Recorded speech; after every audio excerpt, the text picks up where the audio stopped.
You're watching NDTV, and the winner is, of course, the Congress in Karnataka. Now the question is, who is the Chief Minister? And is that an answer we're going to find out today or tomorrow? Expecting a press conference by the Congress party in just a short while from now. But let's just take a look at the numbers that we have with us and the results so far. And these are the results that have been declared, 219. So just about 5 seats remain to be declared, and the Congress at 134.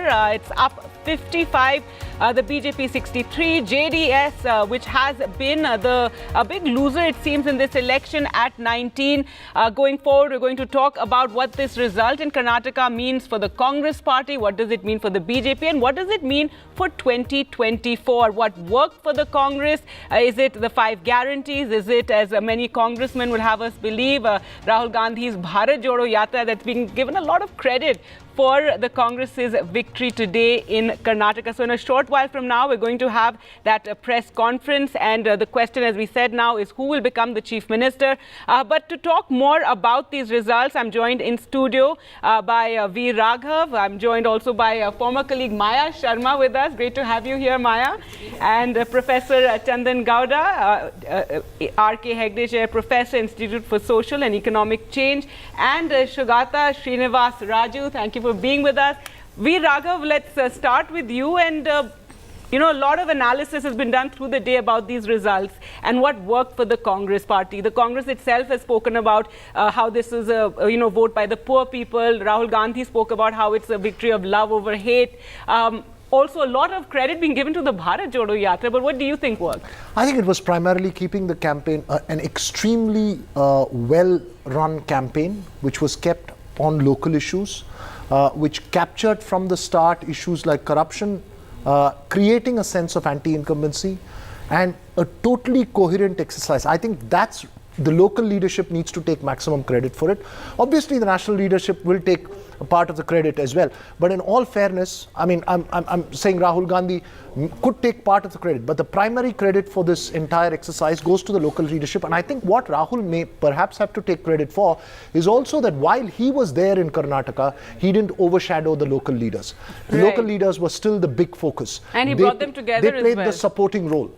If we talk about DKS and Siddaramaiah. It's DKS, Siddaramaiah, allowing Kharge, all the entire local state leadership of the Congress. I think they ran it coherently. They were the first to come out with their seats. They were the first to, they didn't have as much infighting and trouble as one saw in the BJP as well. So I think that's what really worked. Or at least resolved that infighting early on, and we're waiting for that press conference. And Mr. Kharge, everybody came to his where he was, and there was a lot of, we saw the celebrations around. It's interesting. Mr. Kharge is playing a key. He's going to now decide on who's going to become the Chief Minister of Karnataka, role that he never got, even though he came very, very close. So in a short while, we will find out. And hopefully, with Mr. Kharge, do you think this will be resolved sooner rather than later? He is from there. I mean, I think it was also an advantage for the Congress in that the party chief, the top guy, was actually from the state as well. I think that really helps as well. Yes, he came extremely, extremely close to becoming Chief Minister several times. Now, he feels, I think, that he's moved beyond that. Yes. And hopefully he should be able to sort this out peacefully. DK Shiv Kumar has gone on record to say that he would be happy working under Kharge if necessary, which I don't think Kharge will become Chief Minister, but it means that DK... That would be a step down. I know there was that very slight speculation, slight rumor, that was that Mr. Kharge especially after Shiv Kumar's comment. But I think it means that he's ready to work with him. I think they all are, so they probably will agree to whatever he says. All right, Professor Chandan Gowda, what do you think worked for the Congress here? Again, as I said, a lot of credit being given to the Bharat Jodo Yatra and the 5 promises that they made to the people of Karnataka. But yes, the energy that the Congress showed on the ground, the local leadership? Everything Veera said, plus a couple of completely unexpected gifts. Yes. The BJP being cavalier about its Lingayat support base, sending off leaders like they didn't matter, and making statements saying that we're not going to depend on caste. I mean, we can clearly see how much Congress has gained in Lingayat dominated areas. It's a clear evidence for and there was a lull for a month between when the leaders were shown the door till the elections. No Lingayat Swamis were seen anywhere. We were just wondering what was happening. Clearly, there was behind the scenes, anti-BJP mobilizing happening in favor of the Congress. If you look at the scheduled tribe seats, where Lingayats essentially drive the election, although it's a reserved constituency, almost all have gone to the Congress. And including Sri Ramalu. And the Dalit reserved constituencies, a big 2/3 have gone to the Congress. And we were expecting the BJP's declaration of internal reservation for a big chunk of Dalits, left and Dalits as they're called, would complicate Congress's performance, but that hasn't happened. Again, Congress has scored All right, we'll just well. go across to my colleague. I just want to get Shugata in very briefly. And you know, it's interesting, whether we speak to the Congress or the BJP, they all talk about Yediyurappa, the Yediyurappa factor in this election. I think, yeah, I mean, the national media has been obsessed with the Yediyurappa factor. Gargi, there are two more things later. Sure. Yeah. But I will sort of wait until I sort of speak. They say the BJP really missed a leader like Yediyurappa. There was nobody else What could the BJP prominent. have done with a 80-year-old Yediyurappa? They had to. It was a transitional election, which I've been saying since morning. I'm saying we're hearing it from both the BJP and the Congress. Yeah, I mean, I think the BJP has been a bit precautious in planning for its next 5 years or so. So, I mean, disturbing Yediyurappa, but they also co-opted him into the parliamentary board.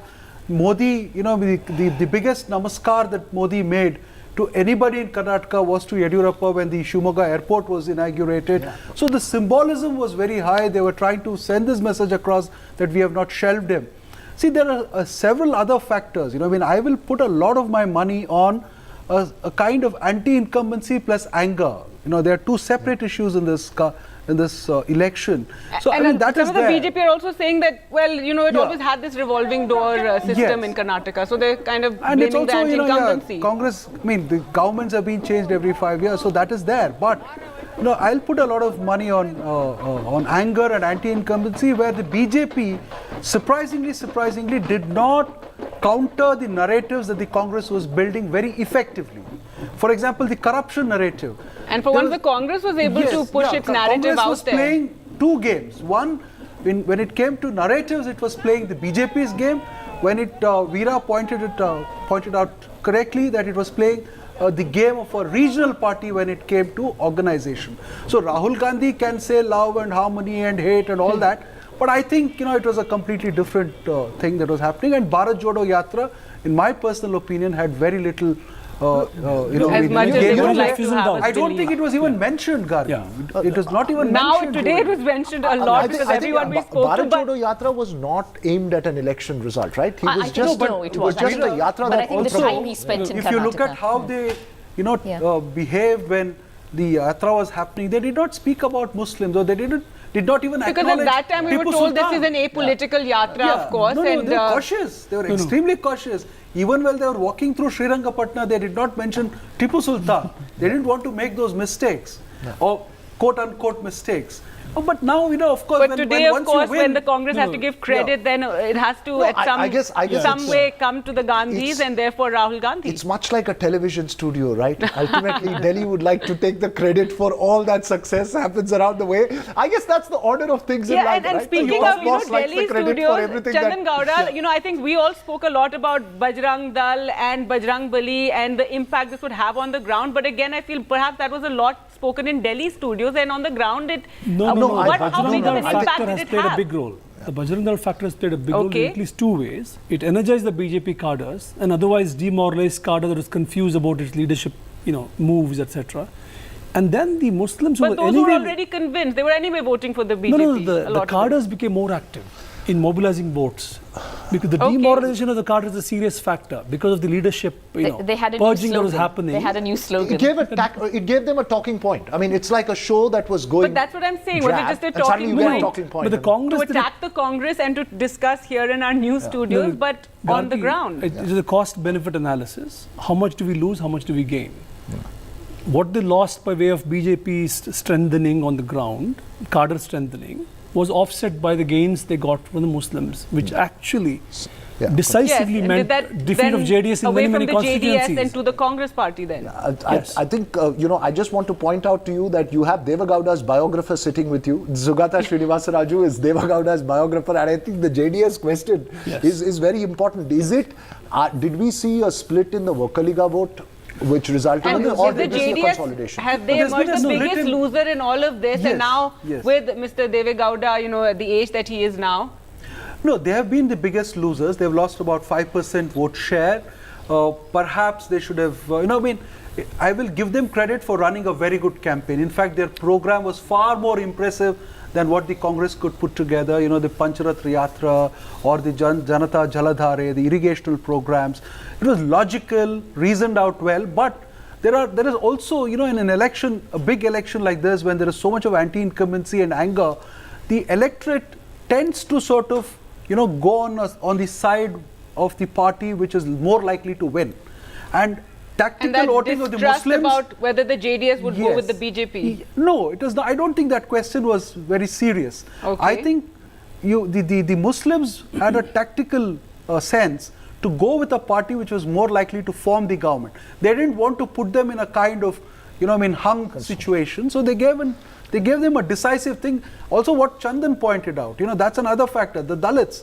So the left Dalits also, you know, the biggest name, And there Karjor has Mr. lost. Kharge also Yeah, and Karge helped appeal to that vote but bank. you know, the irony is, Gargi, 2008 when Karge was leading KPCC, all the reserved seats went to Yediyurappa. Yeah. So, you know, it's a... Well, we're also joined by so there's- Neeti Jain, BJP spokesperson, and Sujata Paul, spokesperson of the Congress party. Neeti Jain, first to you. We're discussing what went wrong for the BJP. In your view, where do you think the BJP faltered? Let me begin by saying that very humbly and with much gratitude, we accept the mandate of the people. But everything that you're discussing right now, my very humble submission is that the BJP's vote share has been practically the same from the last election to this election. I think the Congress gain has mostly been the JDS vote share that has been transferred to Congress. So I don't think it is as much a loss of BJP as it is a win of Congress. Yes, Congress has won, but I don't think we have lost ground in Karnataka, Well, it has gone, so to say. gone down. I mean, and of course, we'll take a look at it. And the Congress has gained tremendously. Congress Sujata has, Paul? but that's 5% gain from the JDS vote Gargi, share. It is not the BJP's vote If the share. I think BJP from didn't lose vote share, it shouldn't Of have course lost it- seats as well. If Well, the BJP let- didn't lose vote share, it should. I mean, I'm saying that the No, of BJP course, may have and, lost and I vote think share. Sujata should take that on. Sujata, go ahead. No. I'll just give you the numbers on that, because last time also the Congress's vote share was more than ours, but we had It more was, yes. seats. So in 2018, I think the vote share for Congress was 38%, and they And had 36% 78 seats. for the BJP. And we had 36% vote share, and we had 104 seats. So I think that calculation somewhere you are more proficient in that. I am just a politician. But that somehow does not work in a similar All right, but fashion. right now But we're if talking from about 36 we the are- loss of that the complete route that the BJP has faced in Karnataka. Congress getting 137 seats, BJP getting 65. Sujata Paul, your response to that? Yes. You know, we ran a positive campaign, the Bharat Jodo Yatra, during the Bharat Jodo Yatra in the Karnataka I have to election. respond to that. People, can I please complete? I didn't speak a Yes, word. yes, go ahead, yes.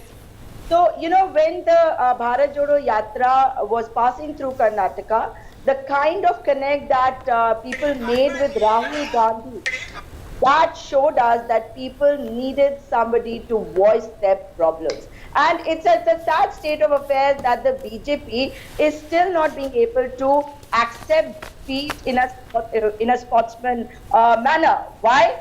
Because if you remember, there was a video long years ago before Mr. Modi had arrived on the scene where Mr. Subramaniam Swamy was saying that yes, we get 33 to 35% votes, but the rest of the votes need to be divided. But the rest of the votes are what got consolidated this time because the campaign was positive. Our leadership was not ignored. Our leadership was responsible, the local leadership. Just as in the case of BJP, the local leadership was demeaned and derogated. They were nowhere to be seen because the road shows had to have only Mr. Modi and no local leader. In our case, our senior leaders, our national leaders were there all along, working extremely hard. But Mr. D.K. Shivkumar and Mr. Sitaramaiah, along with all the other leaders, were working on the ground and they were seen, they were being projected.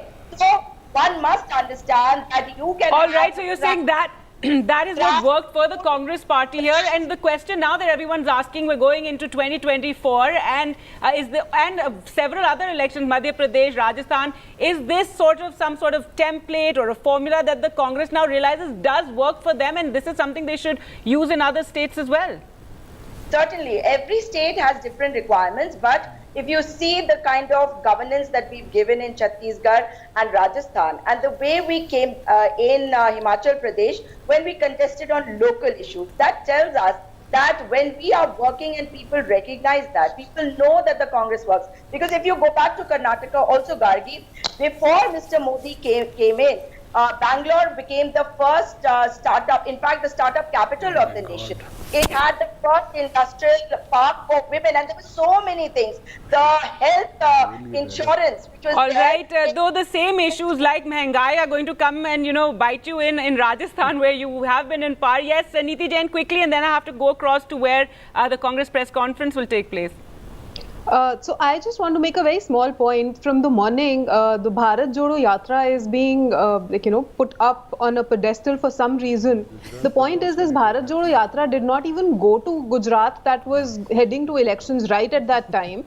And Rahul Gandhi wasn't even allowed to raise the points that he raised in the Bharat Jodo Yatra in the Karnataka election. So I don't know where, where Congress party is about all of this matter.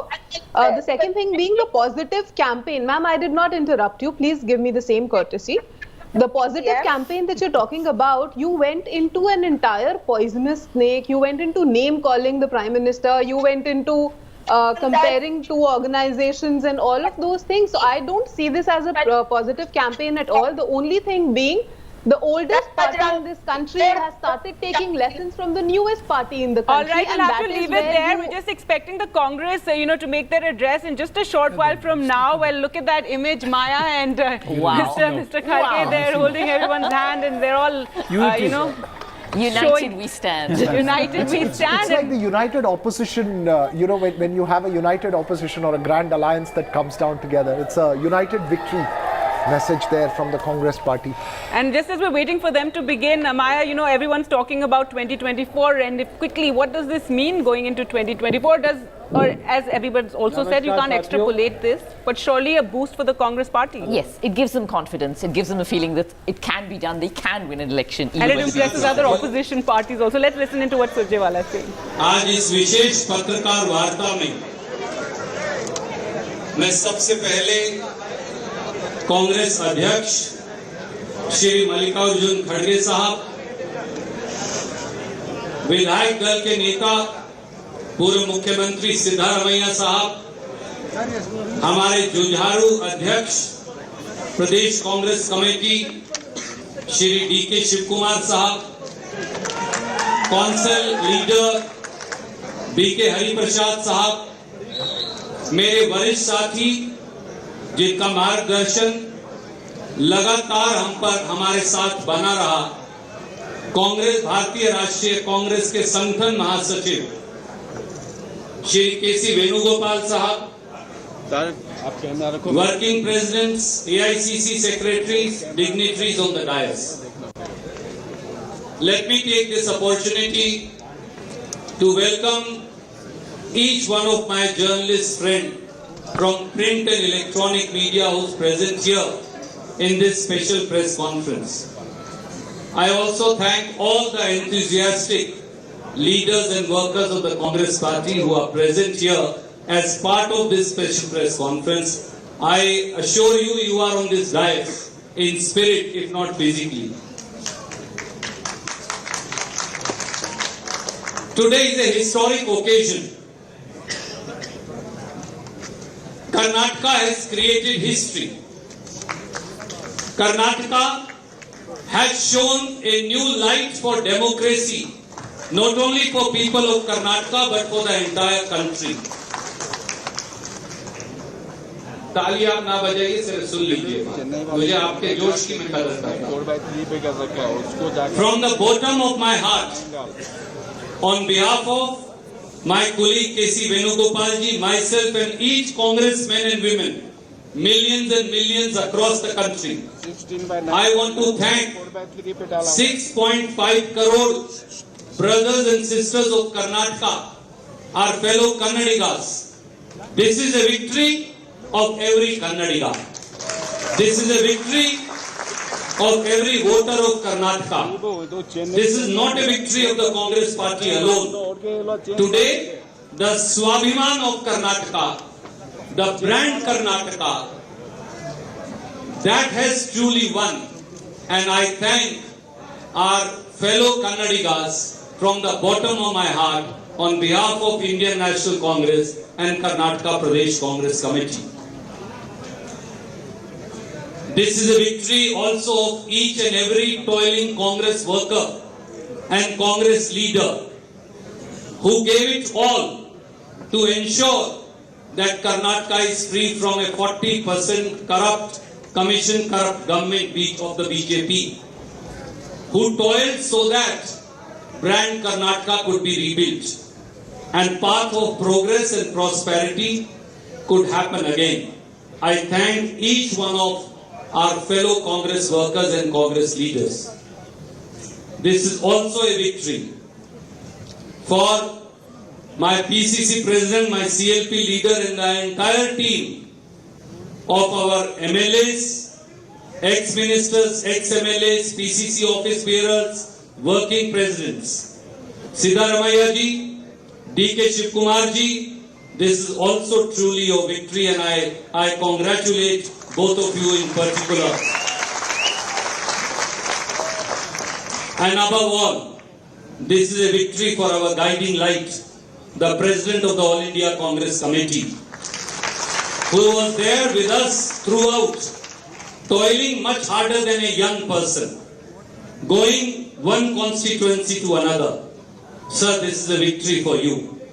I also take this opportunity to particularly thank Srimati Sonia Gandhi ji, without whose blessings, despite her not keeping so well, she make it a point. She called Khadge Saab, she called Venugopal ji, she called CLP leader, she called PCC president, and she said, I also want to come, and she contributed, and she proved to be a lucky mascot, if I may say. It is special thanks to Srimati Sonia Gandhi from each and every worker.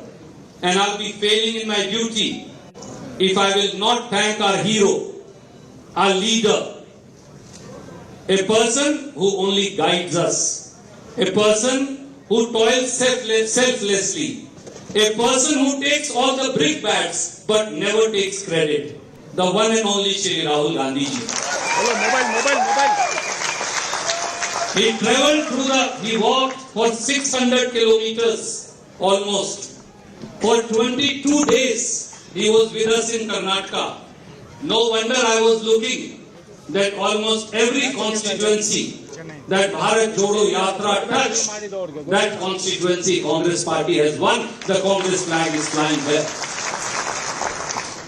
Wherever Shri Rahul Gandhi ji went, almost 80-85% of those seats we have won. I thank Shri Rahul Gandhi on behalf of my PCC President DK Shivkumar ji, on behalf of my CLP leader, also on behalf of Khadge Saab, for spending so much time during the campaign. We almost feel he is a part of Karnataka, he is a Kannadiga. I especially also thank one more person who, by her words, by her road shows, by her affection and affiliation to the Congress workers, energize our cadre, Srimati Priyanka Gandhi ji. Despite keeping a little unwell at that point of time, she never backed out. Every single public meeting we requested her to come for, she came, she addressed, she mingled, she absolutely shared the affections and blessings of Kannadigas. I also take this opportunity to specially thank Srimati Priyanka Gandhi ji.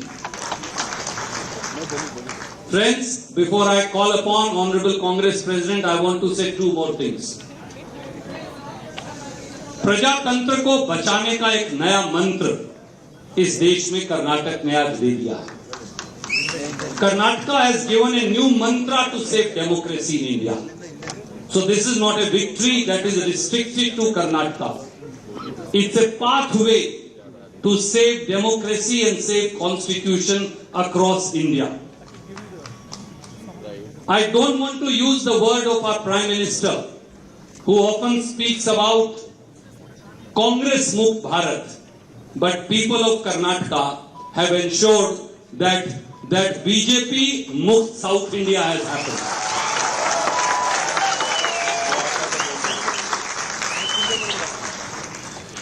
It's also an answer to the politics of divisiveness, politics of hate, politics of... All right, so there you can see the press conference and Mr. Surjewala addressing the media, addressing the workers. We've seen the celebration since the morning after the Congress has won so decisively in Karnataka with 137 seats. The big question now is, in the suspense, is who is going to be the Chief Minister? Is it going to be Mr. D.K. Shivkumar, or is it going to be Siddaramaiah? And we're waiting for that answer. I don't know if we'll find out today or by tomorrow, Maya. That's the big question, when we're going to find out who will be the next Chief Minister. But look at that image that we saw earlier of, all of them united.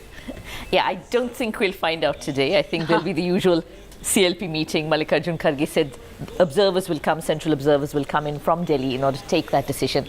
And then there will be election to choose the leader. It will take a day or two at least. Sure. But I'm thinking it will be smooth. I don't think, at with least Mr. externally. Kharge in charge, and as we were discussing earlier, he never could become the Chief Minister, but today he's going to, have a big say in who becomes the Chief Minister. So I think externally, at least, it will be a smooth process. In fact, Mr. Kharge there has got up to speak as well. And once again, we saw that much credit being given to the Bharat Jodo Yatra. Yeah.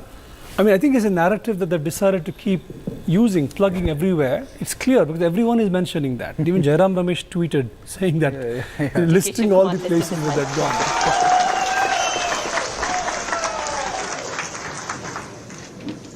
ಇವತ್ತಿನ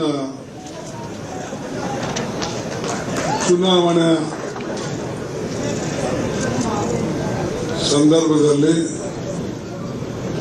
ನಾವೇನು ಕಾಂಗ್ರೆಸ್ ಪಕ್ಷದ ಜಯಭೇರಿಯನ್ನು ಹೊಡೆದಿದ್ದೇವೆ ಮತ್ತು ನಾವು ಪದೇ ಪದೇ ಎಲ್ಲರಿಗೂ ಕೂಡ ತಿಳಿಸ್ತಾ ಇದ್ದೇವೆ. ಕಾಂಗ್ರೆಸ್ ಪಕ್ಷ ಈ ಸಲ ಭಾರಿ ಬಹುಮತದಿಂದ. Right, so Mr. Kharge they're addressing the gathering, and right now we're still waiting to find out who will be the Chief Minister. That question might be answered tomorrow when the CLP meeting takes place. Today they had a high-level meeting of the Congress party, but discussions on what this victory of the Congress in Karnataka now means, and when we say that 2024 going forward, we can't extrapolate this to the general elections, but definitely for the Congress, it's a big surge for them.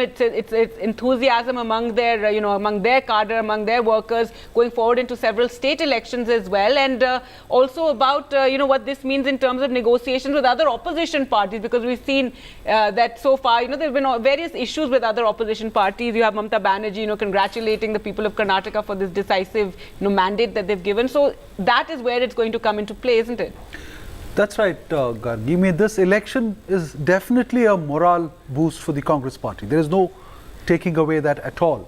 But when we say that we can't extrapolate it for 2024, what we mean is that you can't do the things that you did in Karnataka nationally. For example, can they sort of be very categorical about a communal organization in their national, while they speak about it at the national level? Will that be used by Modi differently? So will that, be applicable in North Indian states? So for example, in Rajasthan or Chhattisgarh, can they sort of say that they are going to ban X, Y or Z? So I mean, things will be completely different. They'll have to play Rajasthan or Chhattisgarh entirely differently. But then you're giving a lot of credit to the whole Bajrang Dal issue. Yes. In the sense, that's one example that I'm flagging. You can't, this is a model which has worked, and this model has worked for several other reasons as well. So you can't replicate that model in Rajasthan and Chhattisgarh, which go to elections before 2024. And one other point you were, I just thought I should just give a historical fact. See, Kharge, Mr. Kharge, as you said, may not want, it will be a come down to become the chief minister because he is the AICC president. But historically, Neelam Sanjeev Reddy was both chief minister and AICC president. Please don't forget that. All right. This is At something at the same time, yes. okay. At the same time. So there is a precedence in the Congress. But now the rule in the Congress is, one person, that has been violated. one role. The Udaipur declaration thing has been violated long back. But Neelam Sanjeev Reddy was AICC president and the chief minister at the same time. So there is I'm not saying that will get applicable now. I'm just trying to draw your attention to a historical fact. Just quickly and then have to take a break. Gargi, the thing about the Lok Sabha election, it's two-sided, right? One is how many seats can you win in Karnataka? The other thing is what kind of a signal will you send to the rest of the country by how you appear to be someone who is capable of leading an opposition front. That seriousness has to be worked out very properly in the sense of how, for example, how does it treat the opposition in the Karnataka, which could be potentially its ally, which was part of the United Front in the mid-90s, as you know. That being just one angle, and I think because it has massive Lingayat support, massive Okkaliga support, how it manages them, ministerial berths, etc., all of that will matter for how the Lok Sabha will turn out. Although the state decides differently usually. Right. But I think they will go a long way. Well, we'll talk about that more. We're also joined by Mr. Sanjay Kumar, a psephologist with CSDS. Thank you so much for being here with us. We'll slip into a short break and return with more. Stay with us.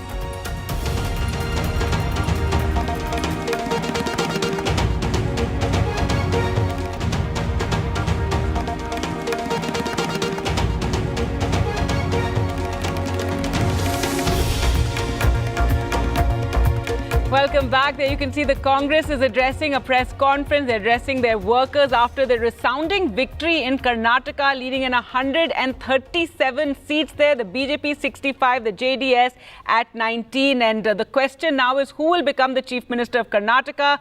There's already been one high-level meeting. Tomorrow is when the CLP will meet. And then perhaps that decision will be taken. Remember, much has been made of the fact that both Siddaramaiah and DK Shivkumar have made their aspirations to become Chief Minister known. There you can see Mr. Mallikarjun Kharge between both of them and the Congress today. All day we've seen celebrations outside the Congress's office, and the BJP, however, what does this now mean for them, especially going forward in 2024? What is the impact of this election on the general political landscape of the country? That's what we're talking about. Well, let's now go across to our guest, and Sanjay Kumar now joining us. Sanjay Kumar, if you could, what is your analysis of the results that we've seen? While a lot of the exit polls had given the Congress, an edge, a majority, but this has been quite a resounding victory for them. Certainly, if we look at the numbers, Congress has won or likely to win 137 seats. So it is a convincing victory. Look at the vote percentages, 43%, up by 5% compared to the last assembly election. So while there are lots of an excitement within the Congress party, and reasons are very obvious that Congress party has registered such a resounding victory in Karnataka, but I think everybody started looking at the template. Is there a template which can be replicated by Congress party in other states as well as in 2024 Lok Sabha elections, which can help Congress in winning elections in other states? I think there are two. If I try to look at the template, there are two templates: local leadership and local issues. I think if Congress goes by these two templates, it can help Congress in fighting fighting against the BJP in the assembly election. But I don't think this can be the template for the Lok Sabha election, which is due in 2024. Sure, but it does help the Congress in terms of, as we said, rejuvenating the cadre, but also in terms of talking to other opposition parties, which has always been a bit of a challenge to the Congress, given how much it has weakened. On the first, I agree that the workers are rejuvenated, excited, more, enthusiastic about going into the election. But on the second point, does it help the Congress in moving forward for opposition unity? I think that's at not least it comes from a place of a little better strength than it was earlier. That's going to be a hurdle, because winning Karnataka would mean Congress would think that they have become stronger. There is a mood in favor of the country, in favor of Congress. So when it comes to any talks with other regional parties, Congress is going to take a much stronger position. Manisha Priya? I think there is more than a script coming out of this election. It's a very important election. All the states down south of the Vindhyas are not with the Bharatiya Janata Party. This was the only southern state that the BJP had a chance to get into. The narrative that comes out now that caste is class, very, very class-like issues that seem to be being raised, especially articulated by the Congress party. The agenda itself, the pro-poor push that they had. Absolutely. The manifesto itself, we all had a lot of our differences with what the manifesto had to offer, but a clearly aligned bottom of the pyramid manifesto that seemed to be ringing a bell with what the poor are saying in this country. So the revival of a pro-poor class politics, a left of center agenda, and top that up with the Kolar rally, where the very same place where Mr. Rahul Gandhi had made a speech, perhaps hinting to a particular block of caste that felt that their sentiments were hurt. At that very place, Kharge and Rahul Gandhi come back and talk about a caste-based census as an important answer to what is the current malaise with the poorer, the bottommost of the social hierarchy in India. Now that last one and the pro-poor class-based agenda is going to be a narrative that can be transported south of the Vindhyas. Remember, Karnataka has been that lab which gave to us the Garibi Hatao agenda. Many of the welfare programs of the North Indian states today. So the Congress have been speaking pro-poor, talking about mehengai, but do you think here they managed to translate it better and have it resonate better? Rahul Gandhi, who none of us were willing to accept as a leader, the Bharat Jodo Yatra roots seem to have won them many more seats than anyone expected. The victory last because that is what they say. In fact, we heard Mr. Surjewala saying that along the route that he took, that they've managed significant victories along that route. We still have to see the data, but the important victories coming in Mumbai, Karnataka, where the Pancham Shalis had been up in arms. It's an area where just 2 years ago on the Karnataka Rajyotsav Day, I'm sorry to interrupt you. We're just going to have to go across to Mr. Kharge. He's now speaking in Hindi. More than 40 ministers, और वहाँ देखो उसके ऊपर से chief minister आए उधर से, कोई आया उत्तर प्रदेश से, कोई आया दक्षिण भारत से, कोई आया दक्षिण भारत में तो नहीं है छोड़िए, तो उधर ईस्ट से आया, कोई वेस्ट से आया, कोई सेंट्रल से आया, सब लोग आए, लेकिन आखिरी में नतीजा क्या हुआ? जो हम चाहते थे, जो यहाँ कर्नाटक की जनता चाहती थी, वही नतीजा निकला और आज हम जो पार कर रहे हैं। और एक मैं धन्यवाद दूंगा हमारे लोगों को, ನಮ್ಮ ಜನರಿಗೆ ನಮಗೊಂದು ಒಂದೊಂದು ಸಾರಿ ಗಾಬರಿ, ನಮ್ಮವರೇ ಗಾಬರಿ ಪಡಿಸ್ತಾರೆ ಸ್ವಲ್ಪ ಜಾಸ್ತಿ. ಏನಂದ್ರೆ ಇಲ್ರಿ ಮೆಜಾರಿಟಿ ಬರಲಿಲ್ಲ ಅಂದ್ರೆ ಹೆಂಗೆ, ಅದು ಅವ್ರ ಹೆಂಗೆ, ಅವ್ರಿಗೆ ಕೇಳ್ರಿ ಇವ್ರಿಗೆ ಕೇಳ್ರಿ. ಅರೆ ನಿಮ್ಗೆ ಮೆಜಾರಿಟಿ ಬರ್ತದಂತ ಜನ ಹೇಳ್ತಾರೆ, ನೀವಾದ್ರೂ ಗಾಬರಿ ಪಟ್ಟಿ ನಾವು ಬರ್ತದೋ ಇಲ್ಲೋ ಅವನಿಗೆ ಕೇಳಿ ಇವನಿಗೆ ಕೇಳಿ, ಇದೂ ನಡೀತು. ಆದ್ರೆ ಜನ ಸ್ಟೇಬಲ್ ಗವರ್ಮೆಂಟ್ ಕೊಟ್ಟಿದ್ದಾರೆ. ಆ ಸ್ಟೇಬಲ್ ಗವರ್ಮೆಂಟ್ಗೆ ನೀವು ಎಲ್ಲರೂ ಸೇರಿ ಅದನ್ನ ನಡೆಸಬೇಕು ಮತ್ತು ಆ ಸ್ಟೇಬಲ್ ಗವರ್ಮೆಂಟ್ಲಿಂದ ನಮ್ಮ 5 ಗ್ಯಾರಂಟಿ ಏನಿವೆ ಅದು ಪಕ್ಕಾ ಇಂಪ್ಲಿಮೆಂಟ್ ಮಾಡಬೇಕು. पूरे 5 गारंटी काम किए, महिलाएं, युवा और दलित, पिछड़े सभी लोग, इवन जो जिनकी इनकम कम है वो सभी लोग, प्राइस, अनएम्प्लॉयमेंट, ये सबको देखते हुए उन्होंने काम किया. ಇದೆಲ್ಲ ನೋಡು, ಅನ್ಎಂಪ್ಲಾಯ್ಮೆಂಟ್ ಒಂದು ಕಡೆ, ಇನ್ಫ್ಲೇಷನ್ ಒಂದು ಕಡೆ, ಇನ್ಫ್ರಾಸ್ಟ್ರಕ್ಚರ್ ಇಲ್ಲ, ಕರಪ್ಷನ್ 40% ಇದು ಎಲ್ಲ ನೋಡಿ ಅವರಿಗೂ ಇದು ಬೇಡ, ಈ ಸರ್ಕಾರ ಬೇಡ ಅಂತ ಹೇಳಿ ಒಮ್ಮತದಿಂದ ಜನ ನಮಗೆ ಇವತ್ತು 136 ಸೀಟ್ಗಳನ್ನ ಕೊಟ್ಟಿದ್ದಾರೆ. ಇದರ ಉಪಯೋಗವನ್ನ ನಾವು ಮಾಡಬೇಕು ಮತ್ತು ಮುಂದೆ, ಯಾಕಂದ್ರೆ ಮುಂದೆ ಬರ್ತಕ್ಕಂಥ ದಿನಗಳು ಇನ್ನೂ ನಮಗೆ ಸ್ವಲ್ಪ ಕಷ್ಟದಿವೆ. ಯಾಕಂದ್ರೆ ಎಲ್ಲಾ ಕಡೆ ಕನ್ಯಾಕುಮಾರಿಯಿಂದ ಕಾಶ್ಮೀರ ತನ, ಆ ಕಡೆ ವೆಸ್ಟ್ ಬೆಂಗಾಲ್ನಿಂದ ಇದು ನಮ್ಮ ಗುಜರಾತ್ ವರೆಗೆ 2024ರಲ್ಲಿ ಹೋರಾಟ ಮಾಡಬೇಕಾಗಿದೆ. ಅದಕ್ಕೆ ಈಗ ನಾವು ಗಟ್ಟಿಯಾಗಿ ನಮ್ಮ ಬೇರ್ ಊರಿದ್ರೆ ಯಾರೂ ನಮ್ಮ ಬೇರನ್ನ ಕಿತ್ತು ಹೋಗಕ್ಕಾಗಲ್ಲ. ಅದಕ್ಕಾಗಿ ದಯವಿಟ್ಟು ಈ ಕೆಲಸವನ್ನ ನಾವೆಲ್ಲರೂ ಮಾಡಬೇಕು. ಮತ್ತು ಮಾಧ್ಯಮದ ಜನರಿಗೂ ನಾನು ಧನ್ಯವಾದ ಹೇಳ್ತೀನಿ. ಕೆಲವು ಜನ ನಮ್ಗೆ ಹೆಚ್ಚಿಗೆ. All right, Chandan Gowda, so there Mr. Kharge also is talking about the same issues that we said were appealing to the electorate, especially the pro-poor agenda, and once again making that promise that we are going to fulfill those 5 promises we made to the people. Yes, I mean, he's leaving no ambiguity about that, and he's saying, it's interesting, he's saying we should develop strong roots here. I mean, the Congress has strong roots already, but tells you something about how the Congress had begun to think of itself as a party that was that become vulnerable. But anyway, he's calling for unity. He's saying, this will stand us in good stead in the elections to come, the Lok Sabha as well as state assembly elections elsewhere, etc. It's just, it's the... Sure, and also talking about the women voters, and that'll be interesting to see how much, he didn't talk their about promises. The women voters, I think. He said the women, the Dalits, the women first of all, he said. Women, youth, then...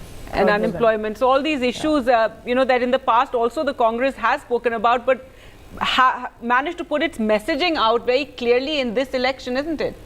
Yeah, I mean, Congress is messaging this election, and the manner in which they sort of, I told you earlier that they played the BJP's game. They took a lesson from the BJP in communicating effectively, and they did not, like the BJP,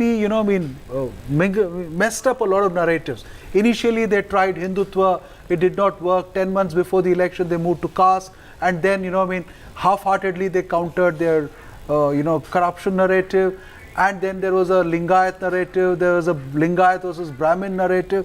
All these things sort of got confused as far as the BJP was concerned. What we've seen is that their vote share has not gone down significantly, which is what the BJP, leaders who have come like to talk about, but they have lost out in areas that were their bastion, and they've got support in other areas. Yes, I think one of the leaders this morning said that we never lose an election, we learn.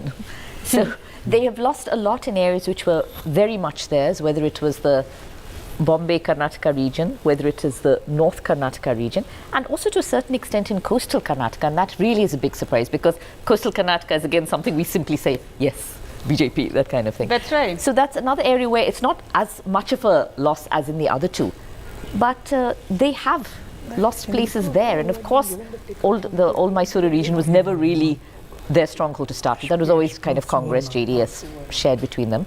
But in those other areas, they really lost a lot. 20 seats, I think, in the Right, and Manisha Priyam, so now for the BJP, we've been talking about 2024, so the larger picture, but talking about just Karnataka, for them the crisis now is to, have more leaders emerge. We can't just be talking about Mr. Yediyurappa. No, for the BJP in 2024, the only option now is to have a clear Prime Minister Modi-led program, which is a national program, and appeal to that part of the Karnataka, which is a very national sentiment oriented. That is separate, of course. 2024, and the BJP, Prime Minister Modi has all different issues. I was saying in Karnataka for the BJP now, for the next couple of years going forward. So the point that I'm trying to tell you is that till 2024, the BJP will not be able to fix its house locally in a way. They'll immediately gear up, however, to look at this as a benchmark and to gear up for the national elections. So the fixing up of the local house in a locally regenerative sort of way is something that will have to await some time. At this point of time, the team that is very much a centrally created team, centrally handheld team, that team may not have done so well, but it's held its ground in terms of vote share. If not here, then somewhere else. It will have to deliver on behalf of Mr. Narendra Modi and for 2024. Now, what they will do then is to look at the package of central sector schemes, those that are clearly identified with the Prime Minister, and appeal to the electorate. And that sentiment of the Karnataka electorate, that's also clearly Rashtriyam and Bharatiyam. If you look at Kuempu's poetries, and there are so many authorities here, I'm not the one, that sentiment is very strong in a Kannada speaking individual. All right, well, let's now listen in to Mr. D.K. Shiv Kumar, the man who could be the next Chief Minister. Siddaramaiah Sabre, ACC General Secretary, Organization Venugopal Sabre, ನಮ್ಮ ACC General Secretary in charge, ಸುಜ್ವಾಲ ಸಾಹೇಬ್ರೆ, ಹರಿಪ್ರಸಾದ್ ಅವರೇ, ನಮ್ಮ ವಿರೋಧ ಪಕ್ಷದ ನಾಯಕರು, ಎಲ್ಲ ನಮ್ಮ ಕಾರ್ಯಾಧ್ಯಕ್ಷಗಳು, stage ಮೇಲೆ ಎಲ್ಲ ನಮ್ಮ ACC Karnataka in charge all secretaries ಇದ್ದಾರೆ, ವರ್ಕಿಂಗ್ ಪ್ರೆಸಿಡೆಂಟ್ಸ್ ಇದ್ದಾರೆ. ಆಂಧ್ರ ಪ್ರದೇಶದಿಂದ ಕೂಡ ನಮ್ಮ ಕ್ಯಾಂಪೇನ್ ಕಮಿಟಿ ಚೇರ್ಮನ್ ಇದ್ದಾರೆ. ಎಲ್ಲ ಮಾಧ್ಯಮದ ಮಿತ್ರರೇ, ಎಲ್ಲ ಮುಖಂಡರುಗಳೇ, ಕಾರ್ಯಕರ್ತರೆ, ಡಿ.ಕೆ. ಸುರೇಶ್ ಅವರು ಕೂಡ ಇದ್ದಾರೆ.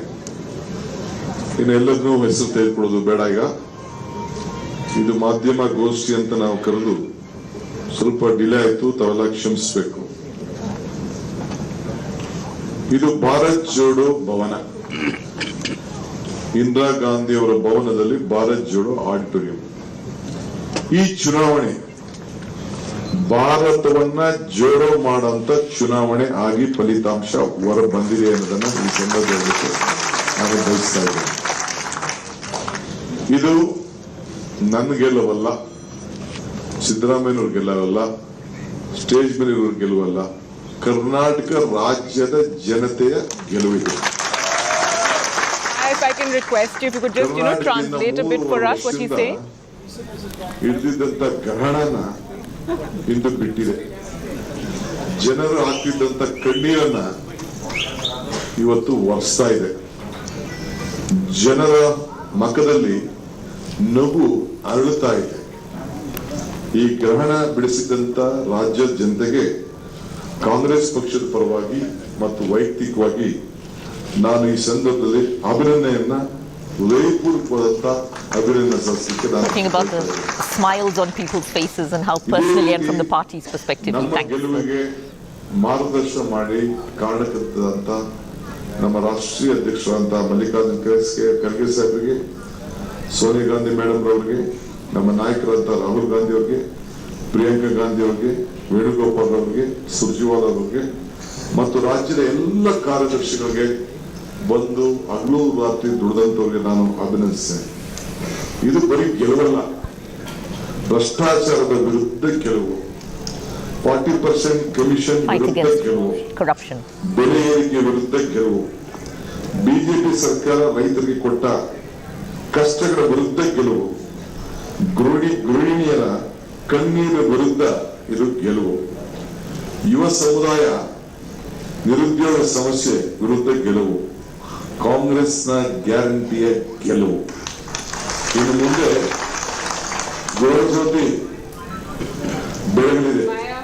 ಖರ್ಗೆ ಸಾಹೇಬರು, ಸೋನಿಯಾ ಗಾಂಧಿ ಅವರು, ರಾಹುಲ್ ಗಾಂಧಿ ಅವರು, ಪ್ರಿಯಾಂಕಾ ಗಾಂಧಿ ಅವರು, the struggles of the farmers, the Congress will be helping that. ಅವರೇ ಬಂದು ಕೆಲವು ಕಾರ್ಯಕ್ರಮಗಳನ್ನ ಬಿಡುಗಡೆ ಮಾಡಿ ಜನಕ್ಕೆ ಸಂದೇಶ ಕೊಟ್ಟಿದ್ದಾರೆ. ಇನ್ನು ಮುಂದಕ್ಕೆ ನಮ್ಮ ಸರ್ಕಾರ ಬಂದ ಮೊದಲನೇ ದಿನ on the first day of the government ನಗಿತಾ ಇರ್ತಾರೆ. ಇದೇ ಒಂದು ವಿಶೇಷವಾದಂತಹ ಸಂದರ್ಭ. they're going to follow up on their programs on the very first day itself. ವಿಶ್ವಾಸ ಕೂಡ ತುಂಬಲಿದೆ. ಬಡವರ ಅನ್ನಭಾಗ್ಯ ಕೂಡ ಅವರ ಹೊಟ್ಟೆ, and the Annabhagya scheme for the poor as well. ಮಹಿಳೆಯರ ಸುಖಿಯಾಗಲಿದ್ದು ಬಸ್ ಪ್ರಯಾಣ ಮಾಡಲಿದ್ದಾರೆ. Free bus travel for women. ಕಾರ್ಯಕರ್ತರ ನೆಮ್ಮದಿಯಿಂದ ನಿಟ್ಟುಸಿರನ್ನ ಬರ್ತಾ ಇದ್ದಾರೆ. These are the promises made in their ಈಗಲೇ ನಾನು ಹೇಳಿದಂಗೆ ಈ 5 ಗ್ಯಾರಂಟಿ ನಾನು Siddaramaiah the 5 guarantees made in their manifesto they will immediately implement. ನಮ್ಮ ಪ್ರಣಾಳಿಕೆ ಅಂಶಗಳನ್ನ ಜಾರಿಗೆ ಬದ್ಧ ಎಂದು ಹೇಳಿದ್ದೇವೆ. ಅದನ್ನು ಮಾಡೇ ಮಾಡ್ತೇವೆ ನಮ್ಮ ಮಾತನ್ನ ಇವತ್ತು ಮತ್ತೆ we will do what we said we would do. Karnataka ಜನರ ಕಾಂಗ್ರೆಸ್ ಪಕ್ಷದ ಪರವಾಗಿ ತೀರ್ಪನ್ನ ನೀಡಿದ್ದಾರೆ.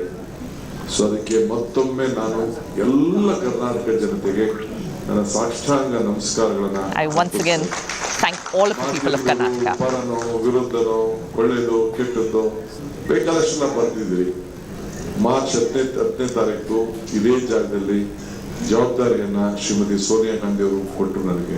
Sonia Gandhi gave me this responsibility on March 10th in this place. ಕಾರ್ಯಕರ್ತರು, ಶಾಸಕರು, ವಿರೋಧ ಪಕ್ಷದ ನಾಯಕರಾದಿಯಾಗಿ, ಖರ್ಗೆ ಸಾಹೇಬರಾದಿಯಾಗಿ ಎಲ್ಲರೂ ಕೂಡ ಜೊತೆಯಾಗಿ ನನಗೆ ಸಹಕಾರವನ್ನು ಕೊಟ್ಟು ಈ ಮಟ್ಟಕ್ಕೆ everybody worked with me. Mallikarjun Kharge, everybody else worked with me to keep this promise to Sonia Gandhi. ನಿಮಗೆ ಸಮರ್ಪಿಸ್ತೇವೆ ಅಂತ ಇವತ್ತು ನನಗೆ ಆ ಋಣವನ್ನ ತೀರಿಸುವಂತ ಒಂದು ಭಾಗ್ಯ ನನಗೆ ಇವತ್ತು ಸಿಕ್ಕಿದೆ.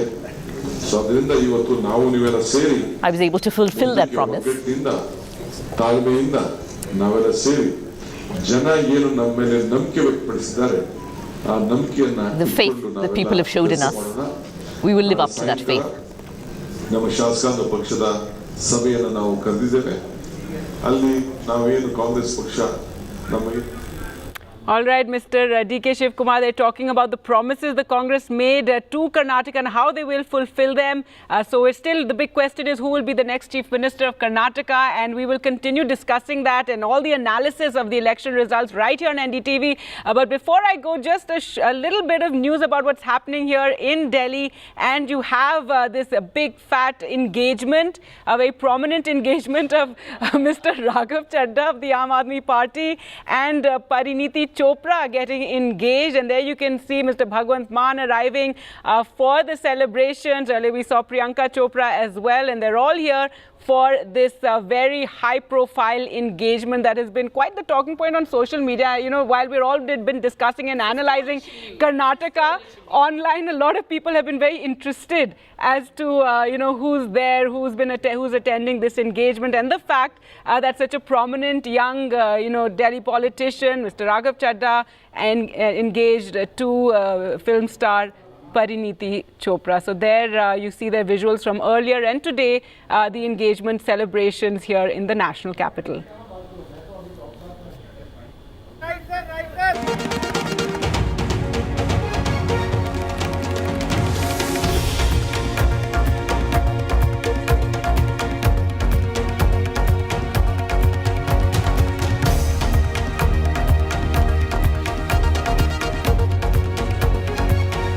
Good evening and welcome. What a fantastic day it's been. It's been a win for Indian democracy, not just for the state of Karnataka.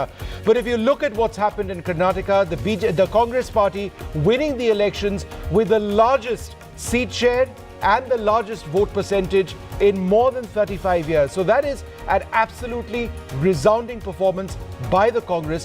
What exactly are the implications of this? Over the next couple of hours, the three of us are going to be bringing you the top newsmakers with a deep analysis of what this is all about. That's right, an emphatic win for the Congress, not one that they've seen since 1989, as Vishnu pointed out. But now the big question really, Vishnu, is who's going to be Chief Minister of that state. And all that action over the next 10 odd hours, I think, is going to play out big time in Bengaluru, Ankit. That's right. The CLP meeting was supposed to happen today. Now it's been postponed till 5 p.m. tomorrow. But once again, a show of unity as far as the Congress party is concerned. All their senior leaders are in the lead. Of course, Mr. Mallikarjun Kharge, and sitting on each side of him was Siddaramaiah and D.K. Shivkumar, the two contenders for the top job as far as the Congress party is concerned in the state of Karnataka. It's been an exciting, a hard-fought battle as far as the election goes. This picture, the Congress once again trying to put its best foot forward, optics being played to the maximum as far as the Congress party is concerned. But behind those optics, those handshakes, hectic parleys, I'm sure, would be on to decide who gets the top job. That's right. Well, those pictures that you see of unity, one hopes that it will last after the Congress Legislature Party meeting as well. And of course, in the next 5 years to come, no matter who becomes Chief Minister. Let's look at those numbers, and that's what makes this an enormous victory. 137 seats for the Congress, up 57 from its 2018 tally. 65 seats for the BJP, down 39 from its 2018 tally. 19 seats for the JDS, down 18 seats from the 37 that it had in 2018. Perhaps the big loser today is Devagowda and HD Kumaraswamy in the old Mysore region. Those are the big numbers that defined the day today as it evolved from early morning 8 o'clock onwards to about 1 o'clock when it was going even Steven, and then it all became in Congress's favor. Let's also take a look at the vote shares that each of the parties got. The Congress there with a vote share of 44%. That's Congress Plus, which also includes the one seat, Melkote seat, where the Congress was supporting a candidate. So Congress 44% vote share, that's a plus 5% vote share. The BJP at 36%, not losing, not gaining, but may have lost in some areas, gained in the others, and changed their spread. JDS, of course, losing 5% vote share, down to 13% in these elections. That's possibly the lowest that the JDS had in terms of vote shares in the last 2 decades in an assembly election. Let's also look at the key VIPs who won, and more importantly, the ones who lost. Let's start with Govind Karjol, who is the SC face of the BJP. He loses at Mudhol. CM Faiz, CM Ibrahim's son in Homnabad, he is lost. Well, you got Ramesh Jarkioli there, one who shifted in. He is one from the Congress to the BJP, and he's one there from Gokak. Nagendra Nayak has lost from Bhatkal in Karnataka, that you have senior advocate of the Karnataka High Court who was, then you have Basavaraj Bommai, who's won in Shigaon. You've got Ashwath Narayan in Bangalore, Malleshwaram, he wins, the former Deputy Chief Minister. C.T. Ravi, one of the big losers for the BJP today in Chikmagalur in Karnataka. He's lost the election there. Muniappa as the next one on your screens. K.H. Muniappa, former Union Minister, he wins from Devanahalli. Ramanath Reddy, who's also Bangalore City, he is one in the Janardhan Reddy wins in Gangavati, that's in Hyderabad, Karnataka. And then you have, who's next? B.Y. Vijayendra, obviously Shikaripura expected to win. He's won the elections there at Shikaripura as well. So a lot of interesting winners and some interesting losers as well, including somebody like Jagdish Shettar, who's lost in the Hubli-Dharwad central seat. Well, let's listen to, let's also go across to Dinesh Gundurao, who's won in Bangalore from with a very slender margin. Dinesh, your first reactions on a narrow victory for you? Yeah, I mean, I didn't expect it, for it to be so close. So, I mean, this is my 6th election and I won 5 in a row, and this was the closest I've ever got. So it was unexpected for me. But I think also it's a learning curve that, where things may have gone wrong. And I will learn from this result. But in a way, I'm happy that I won, and I'm more happy that Congress has won in Karnataka. And we can form a stable government and run the government for 5 years. And we should try and give a good government. You've been working president of the Congress party. Who do you think is going to become chief minister, Dinesh? I'm sure you have your inside track. No, I don't have any inside track. Basically, I think, our All India Congress President Kharge ji is here in Karnataka. And like you said, they've all met together. I'm sure that things will go smooth. And under his leadership, of course, Rahul ji and Priyanka ji and everyone, I'm sure that things will be resolved. We've been working together for the last many years without, whatever may be in each one's individual ambitions.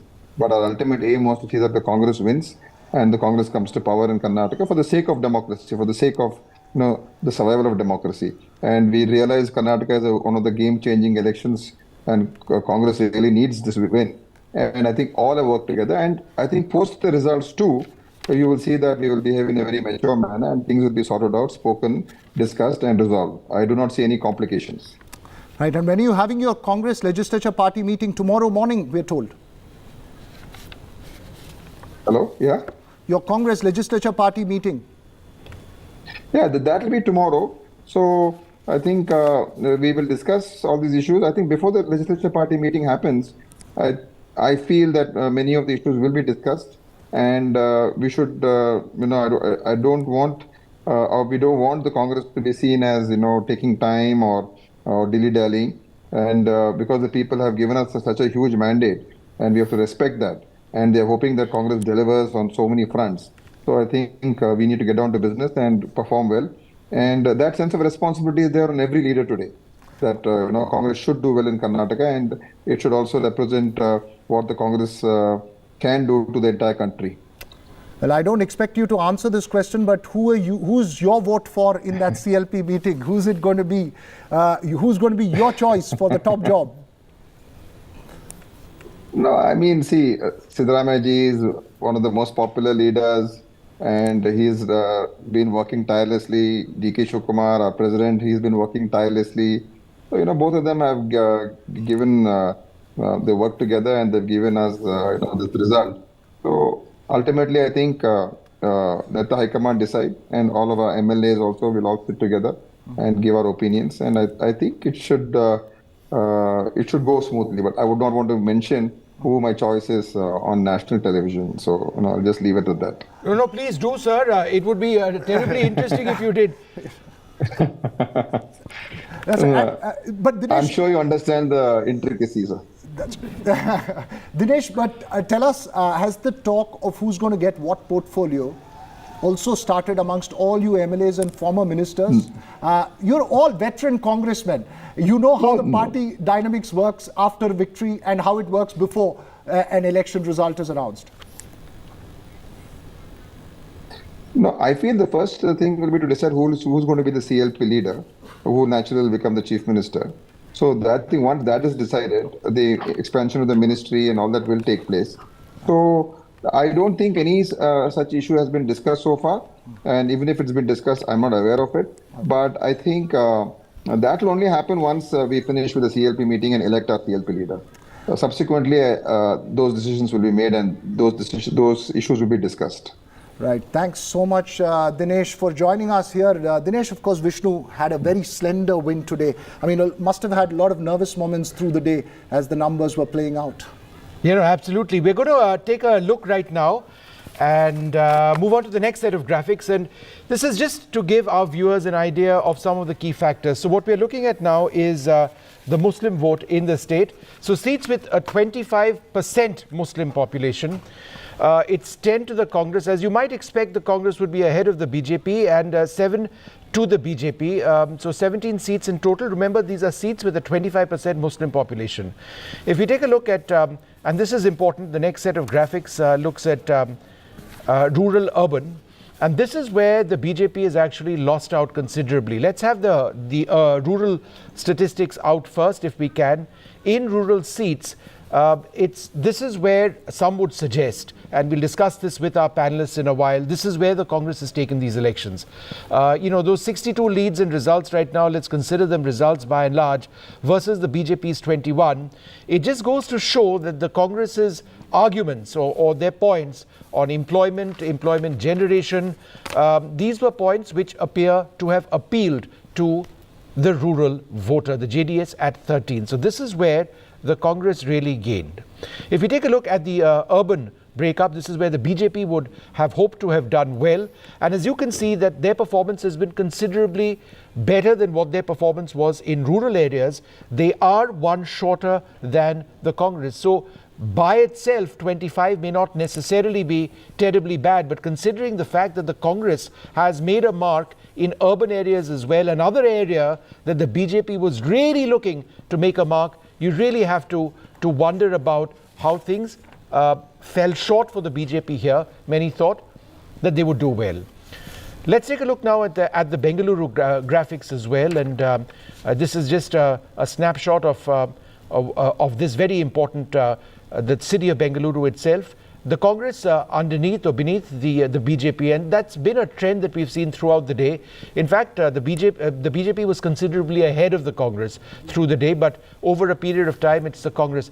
And we'll discuss the dynamics of Bengaluru. I mean, it's fascinating. What is it? Because the BJP has been pushing infrastructure. Bengaluru is starved of infrastructure. Was that a factor? Was that reasoning that actually appealed to voters, in particularly professionals in the city of Bengaluru? All right, let's also at this moment introduce our guests in the studio for further analysis. We'll keep going back to these important data points which are coming in. It's interesting and fascinating to see how these victories are made, because they are never about just one or two factors. It's a combination of things that come together for a victory or defeat for any political party. Let me very quickly introduce our guest in the studio first. We have Professor Chandan Gaura. With us, been a sport since morning, and all through looking as fresh. Absolutely. Maya Sharma, senior colleague, former colleague, senior journalist, political analyst, is also with us. Sanjay Kumar, psephologist and professor CSDS, with us to give us the insight. Sugata Srinivas Raju, senior journalist, with us here. Geeta Bhatt, political analyst. We also have Dr. Manisha Priyam, political analyst, with us. And outside, Aishwarya Mahadev, Congress spokesperson, is also joining us at this moment. Anand Gurumurthy of the Bharatiya Janata Party and Imran Pasha of the JDS is also with us. Amitabh Tiwari also joining us in the studio at this moment. I welcome you all. Thank you. And I want to start by asking you, Mr. Pasha, while the Congress and the BJP are the talk of the town, the JDS at this moment, sir, How are things placed for your party? Is this the worst case scenario playing out for your party at this moment? Thank you for giving an opportunity to your panel. So before answering your question, I would like to quote a famous quote from Henry Ford: "Failure is the opportunity to begin again more intelligently." So there are so many backlogs on which we need to work upon, and we have been noticed all those things, and we accept this whatever the result people of Karnataka has given the mandate, and we hope for the better future of this Karnataka. After all the political parties will be formed to serve the people. They are not the owner of the kind of government authority. They are the servant of the people. So I would like to congratulate the Congress party first of all, and hope whatever the promises what they have made during their election campaign, they will fulfill those promises. And there is a lot of homework for the JDS party. Being a regional party, we hope for the best result this time. But everything is depend after all, whatever the people decide, we have to go ahead for their decisions.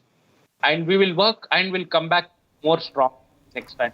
Right, you'll come back more strongly, you say. Let me open this question that Ankit has asked to you, to our panel as well, because I think the big question of the day, the one very big question of the day is the future of the Janata Dal Secular. Nikhil Kumaraswamy himself, having lost in Ramnagara. Let me start with you, Chandan Gowda.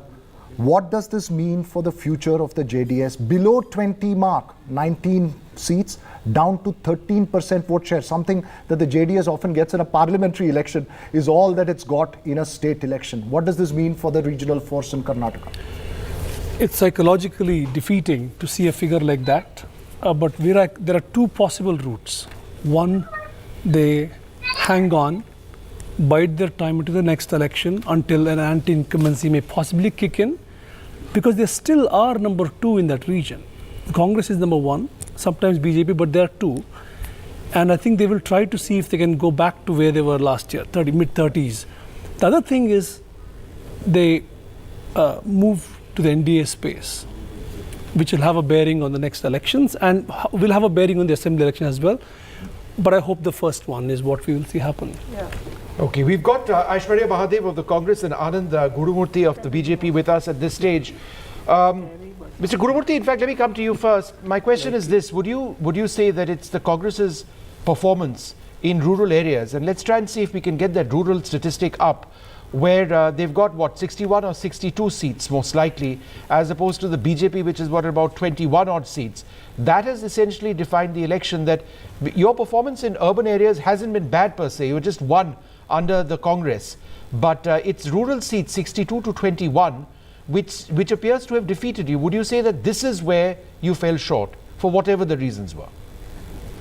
See, basically, if you see the vote share, we have not diminished. Right, vote share is the same of BJP. But Congress has plucked the vote share of JDS in the rural areas where it is, leading. Of course, some seats, the differences will be there. Maybe they have taken something from us, or we have taken something from them. But most of the places where you see it, they have taken the vote share from rural areas. Now, the first thing is they gave a certain beneficiary schemes which were, kind of a dream come true, and, they tried to tell that they are going to execute it, which according to us, mathematically and economically, it is not possible because it will make the state bankrupt. But yes, first of all, they sold that idea and they tried to, do that. Now they have to work on that and make it happen. Okay, so that is one thing which the BJP has started demanding, and I'm sure all the journalists will start demanding this, because something promised has to be given. Because Aam Aadmi Party, which had promised, is now struggling with the court, writing them off, so and all that has happened. How they okay, so that is one point. The second point is the Congress plays a very divisive politics. They try to, go on WhatsApp groups and say, okay, the Vakiliga will be the next Anand, the elections are over. We'll bring up the divisive politics of the Congress, alleged divisive politics for the next set of elections. But Aishwarya, would you like to respond to that one key point he said, where he said that if you implement the promises which you've made to rural voters, Karnataka might potentially go bankrupt? That's an important question.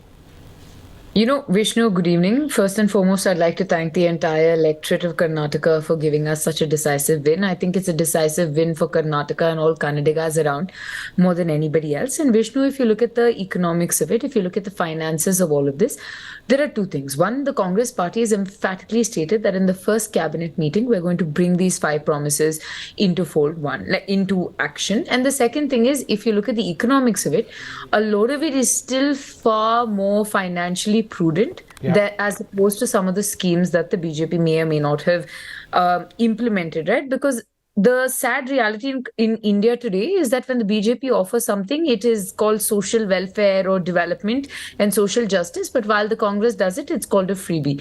But we believe that these moves are something that is going to help the people of Karnataka. We believe it's what has given us a decisive mandate. And we are extremely positive about the fact that implementation of this is also going to kickstart the economy, because you're handing money and a certain amount of economic freedom to the people of the state that really need it. Right.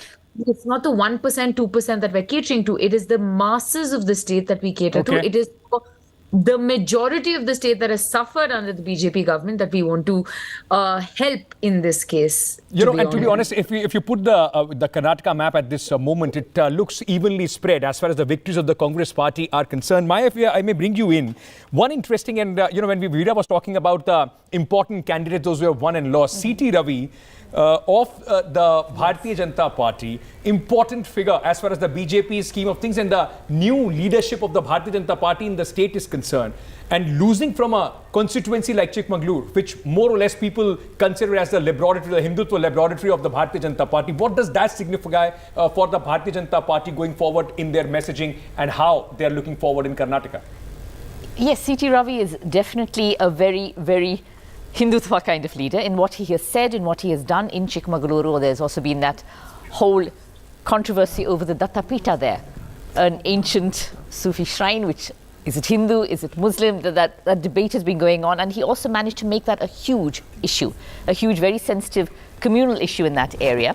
He was definitely one of the more strident pro-Hindutva voices in the BJP in Karnataka, and his defeat, I think, reflects perhaps a turning away from that Hindutva narrative.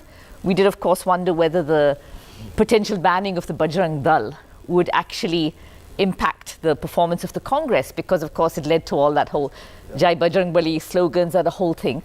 But perhaps that has been rejected. Perhaps that did happen, had to get more Muslim votes in. I think it shows that what people have been talking about, that the people of Karnataka are not really going the Hindutva way. I think the Lingayat factors worked there. That's also true. In some of those constituencies, it's sort of worked in that bit. You're right. That Lingayat factor in for instance, Somana. In Chikmagalur, it's C.T. Ravi's right-hand man came out and contested against him. He was Lingayat. The Lingayats shifted over to the Congress. So the Kurubas are the next biggest community there with Siddaramaiah. That's worked.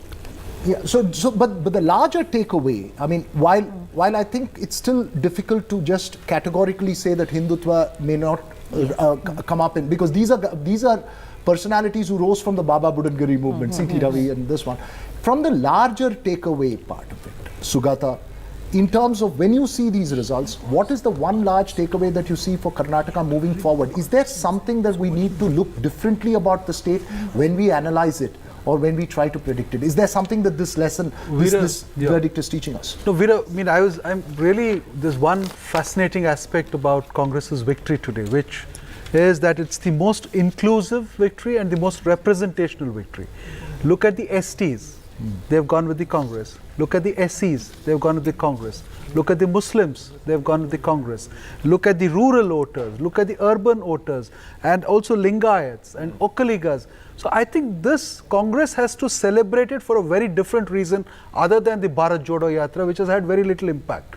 So it's the most representational and inclusive victory for the Congress, which is, as Vishnu in his opening remarks said, it's a democratic India is celebrating. I think that's the big takeaway that I sort of get from this results. The second thing is, Ankit focused on Chikmagalur.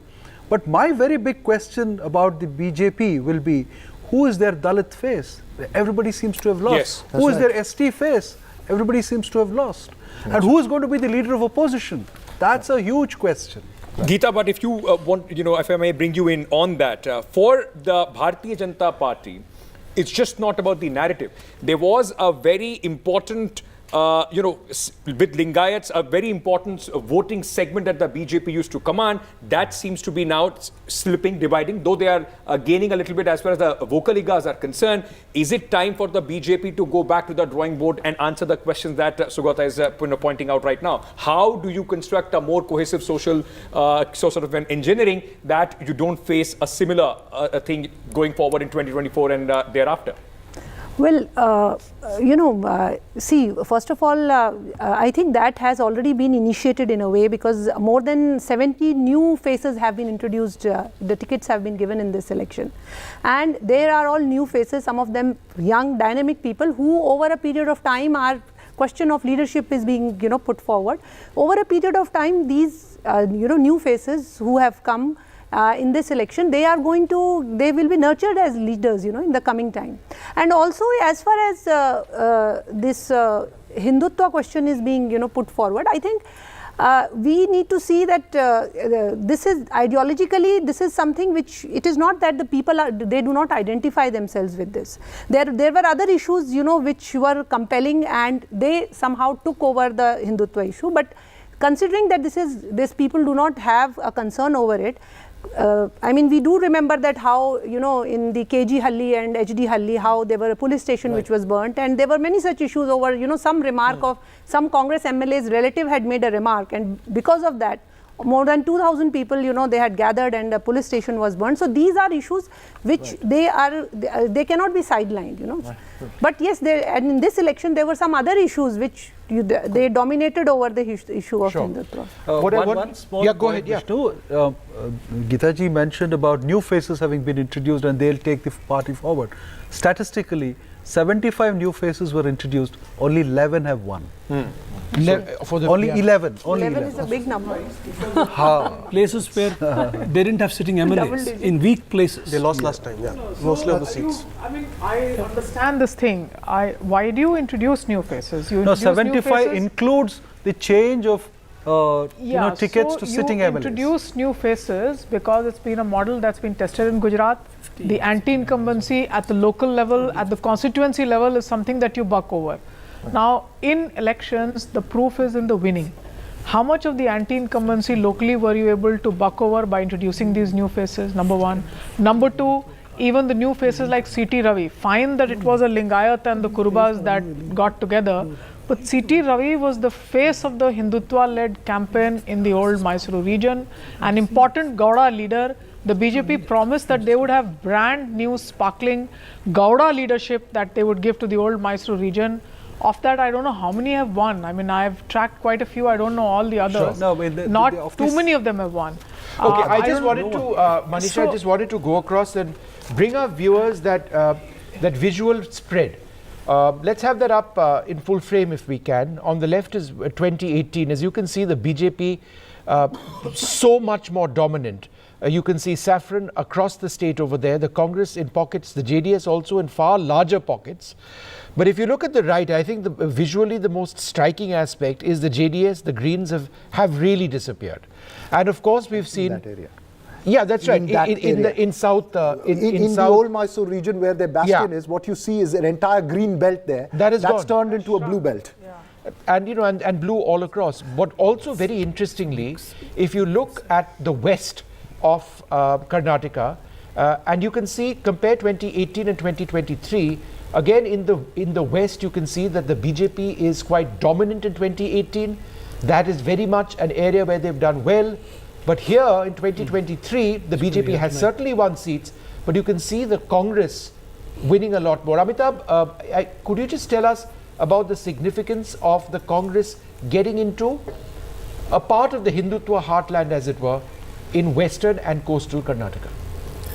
So I think the orange part in the center largely is central and coastal Karnataka, which BJP had done well. This time the Hindutva card seems to have not played that well in coastal Karnataka, because one of the reasons could be that BJP had maxed out there, winning 19 out of 21 seats.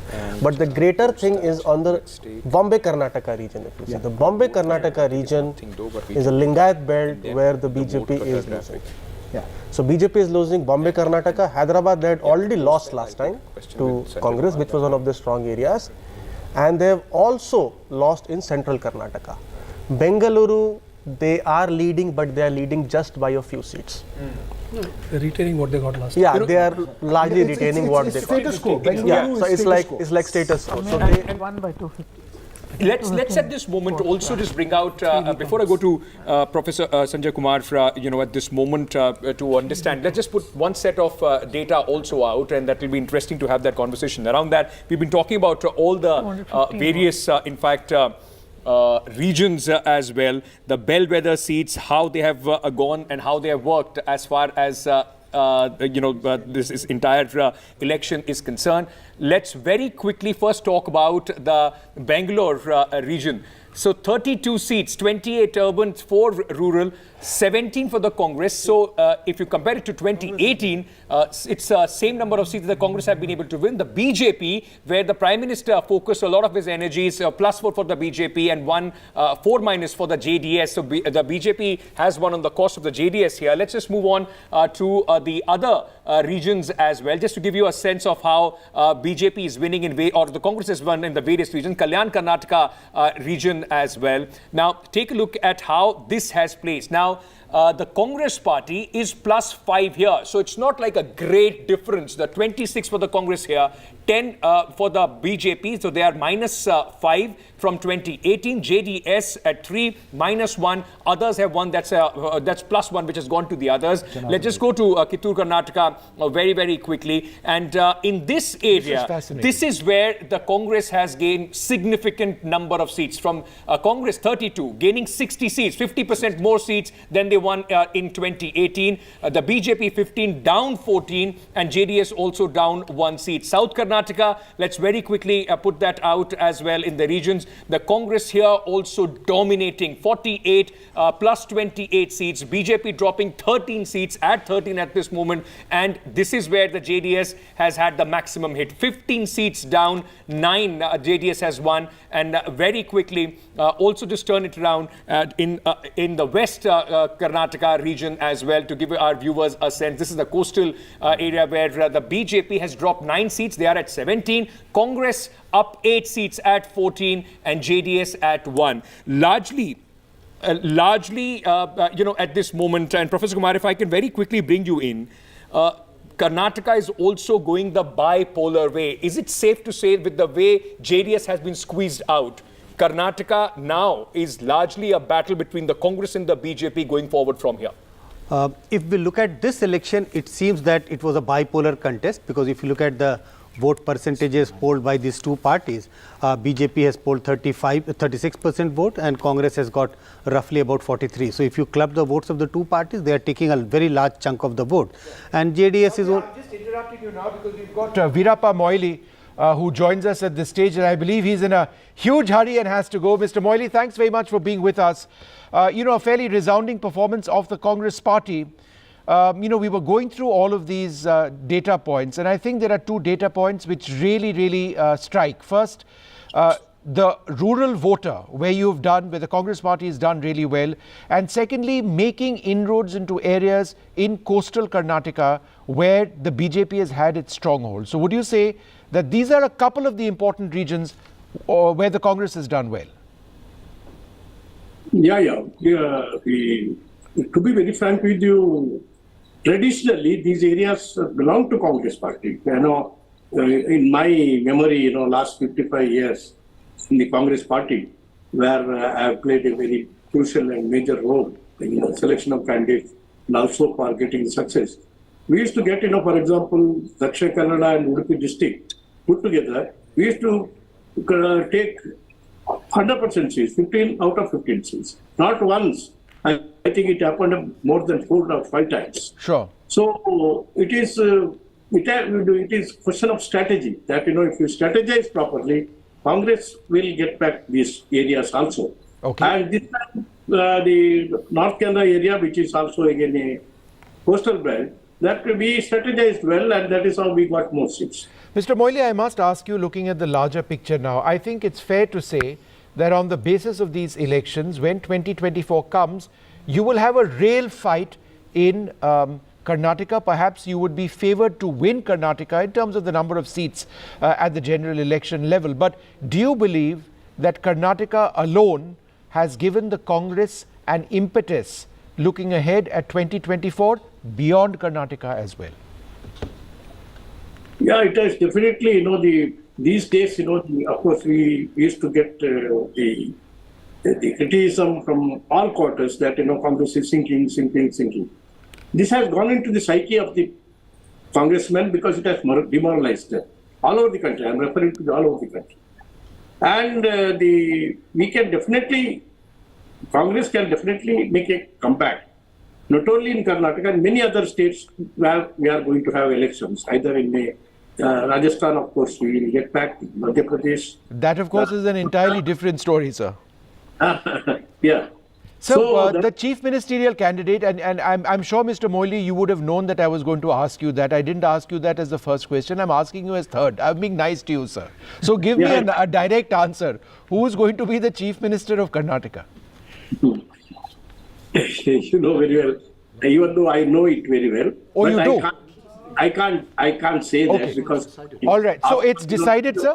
Involved in the national Congress. I expect that, but has it been decided? Can you confirm to us that the chief ministerial candidate for the Congress in Karnataka has been decided, yes or no? No, it has not been decided. But sir, you just said that you know. I know because I know the mood of the people, I also know what is going to happen. This much if I don't know. So, sir, you know the mood of the people, you know what you know, and yet it has not been officially decided, sir. Which one of these three is correct, sir? No, it is not, because there is a process involved. Tomorrow they have convened the meeting of the CLP. Suppose a leader like me start telling that, he will be the leader, then okay, I understand, and I will only probe you for one or two more questions on this. Would it be fair for us to report that a decision has been made? No, it is not fair. That, decision has not been made. It is only a conjecture that people do make. So, Mr. Moily, you've been a Congress troubleshooter many times. You've been the man who's been observer for several Congress legislature party meetings. Let me ask you this directly. Is Mr. Kharge still a candidate for chief ministership, or you don't think so? Can you rule that out at least? Or I don't think so. You don't think? Can I then ask you a subsequent question? It's an important point he's making. Yeah, he's saying true. Kharge is not a candidate for chief ministership. So can I just ask you, sir, a subsequent question on that? So then is the chief ministership only going to be decided between Mrs. Siddaramaiah and DK Shivkumar, or can there be a dark horse as well? There can be a dark horse. But the prominent faces are. Mr. Moily, you may as well tell us now, sir. You've given us so many hints now. Why stop there, sir? But look, Mr. Moily, it is a resounding win for the Congress party. Just one more point. I think it was Priyanka Gandhi Vadra who tweeted, or the Congress party perhaps tweeted, that in all of the areas where the Bharat Jodo Yatra went through Karnataka, 75% or more of those seats you've actually won. So my question is this: is that model, Bharat Jodo, something you will now extend ahead of 2024 once again? I think so, because the Bharat Jodo Yatra, I think not 75, it is 90%. Okay. Wherever Rahulji has gone in the Bharat Jodo, we have won those belts. Hyderabad, Karnataka, then about the old Mysore area. He had intensively toured. He has not gone to this Mangalore, Udupi coastal line. And here it is 90%, I think 95% is a success. That's all true. right. Well, Mr. Moily, thank you very much for sharing all of those information points. Hopefully, this entire transition process will be peaceful, but we do need to take a short break at this stage. Once again, congratulations, and hopefully this means 5 years of stability for people in Karnataka. We'll take that short break and come back with more.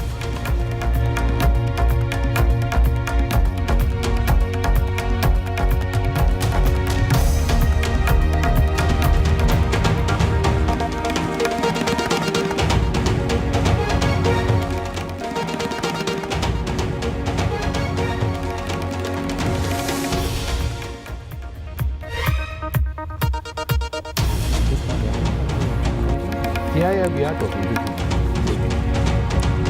And the question, and the winner has been answered by Karnataka, but the question, who is the chief minister, who is going to be the chief minister of Karnataka, that the Congress party at this moment is pondering about. Tomorrow at 5 p.m. is the CLP meeting.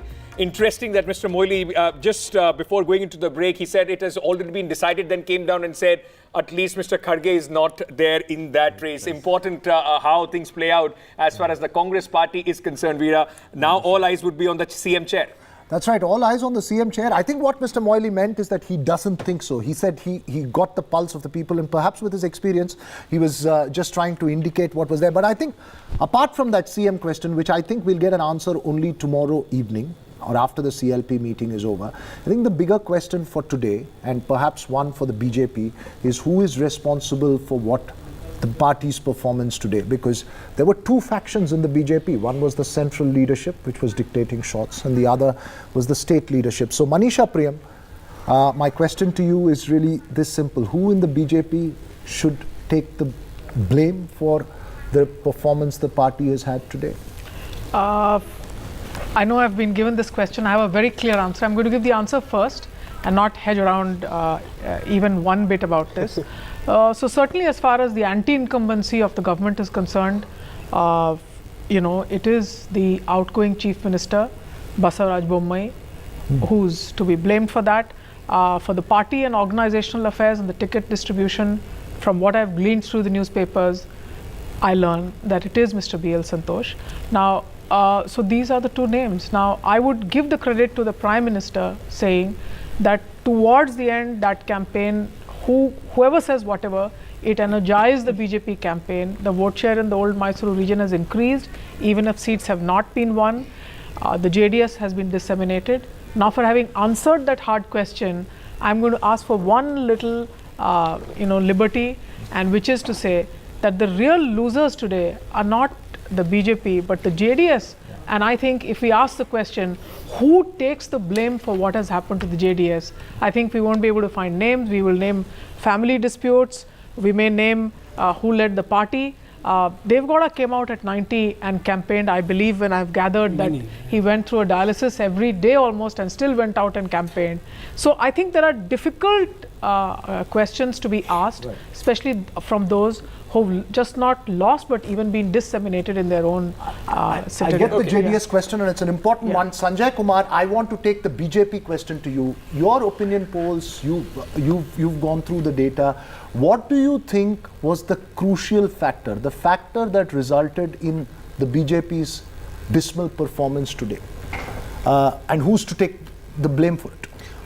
Who is to be blamed for this defeat of the BJP? I would also agree with what Manisha has already said. It is the poor rating of the Chief Minister. We did the survey. We got in the survey, the ratings of the sitting Chief Minister was extremely poor. And I have never seen such bad rating of a sitting Chief Minister. So CM turned out to be a liability for the party, and connected to that was the charges of corruption. So I think this turned out to be to create a narrative against the BJP in the entire state, that this is a government which is a bad government being run badly by a chief minister who is not capable of running the government, corruption. So all this centered around the personality called the Chief Minister Bommai. So I think the blame of the BJP's defeat, in my opinion, goes to Bommai. And I also cited the data because his ratings were very bad when we did the pre-poll survey. Maya, may I bring you in on this only? Poor Bommai is being blamed for this defeat at this moment. The man who got a lot of these issues as legacy as well. And he came out at a time when it was a very difficult time for the Bharatiya Janata Party with a Tari figure like Yediyurappa. The way he was taken out of the equation. Is it fair in that sense to put the entire blame on Mr. Bommai? Because there has been factionalism. The BJP has lost its core vote as well. Should the party go back thinking about how they treated Mr. Yediyurappa and the impact it has had as far as the Lingayats are concerned? Well, Basavaraj Bommai, of course, was brought in as a Lingayat replacement for the outgoing Lingayat Chief Minister, B.S. Yediyurappa. Was his performance as expected? Well, I think also with his background, Basavaraj Bommai, the son of S.R. Bommai, coming from that JDS background, in some of his statements, he became so pro-Hindutva, if I could say that, it may not have sat comfortably with who he was internally, is sometimes the feeling I get, that he was more right-wing, maybe more, well, even when he talked about the hijab, when he talked about different issues, when he talked about communal harmony, when he talked about the cow slaughter, different things, I felt he was doing what was expected of him and not what necessarily he believed in. And with that dissonance, I think a low performance comes Maya, up. what about Yediyurappa? What about Yediyurappa, Sugata? What role does he have to play in what's happening? Veera, I think we tend to forget that in 2019 July, when the transition happened, 2021, sorry, when the transition happened from Yediyurappa to Bommai, can you please recall what the narrative was about Yediyurappa at that time? It was exactly the same. Very corrupt, family intervention, making a lot of money. You should have seen the local channels play up the whole thing. So, you know, I mean, we tend to now retrospectively say that he was better, and this fellow, I mean, this fellow was also picked by a faction of the central leadership and with the consent of Yediyurappa. And Yediyurappa was already 80.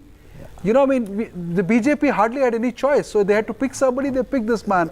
And this man did horribly. You know, I mean, horrible is probably not the phrase. You know, you have to probably look at most civilized kind of phrases to. I just wanted to go across to Sugata is Bommai was not free to be whoever he was. He had to play the RSS lobby as well as the Bommai without lobby. A mandate. If somebody is picked like that without a mandate. But he also carried the legacy of anti-incumbency of the Yediyurappa government. Yeah. So if the government was unpopular, it was not as if Yediyurappa's government was. No, he was brought in as a corrective. And did he correct anything? No. See, he was for the longest period kept as a night watchman. They thought they will change him after a point of time. That did not happen. What and there have stopped been the BJP examples from a of BJP where they full-fledged? have done this experiment and it has worked. It has worked in Uttarakhand with Mr. Dhami. Yeah. It worked in Gujarat as well precisely, with Mr. Bhupendra Patel as well. It just didn't work in Karnataka. So am I right in saying that? Can I just ask am I right in quick saying, question? sorry, Half a second. Geeta, what I wanted to actually ask you, Geeta ji, was if you look at the role or the performance of the Prime Minister, it just goes to show that one star campaigner in the context of Karnataka was not enough for the BJP. They needed state leaders. But would you say that it was Modi who actually largely brought the BJP to where they were, particularly in the last 15 days when he somewhat changed the narrative, came out with the more dominant Hindutva narrative? Did that have an impact at all? Well, Vishnuji, I think Prime Minister, with his popularity, every state election, including Karnataka, every time when he goes on a campaign trail, he definitely, even energizing the party workers and also putting forth the various points, whether it is with respect to the electoral agenda or whether it is with respect to the ideology, he puts forth and people accept that. So that is something which is always, it is always a point that the Prime Minister, he has always made his impression on the voters wherever he has gone in whichever election, including that of Karnataka.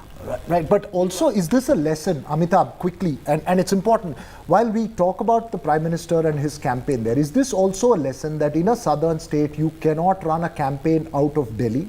It has to be run out of Bangalore, and you need those regional strong faces, especially in a state like Karnataka. Without that, it cannot be in an assembly election. I'm talking in an assembly election.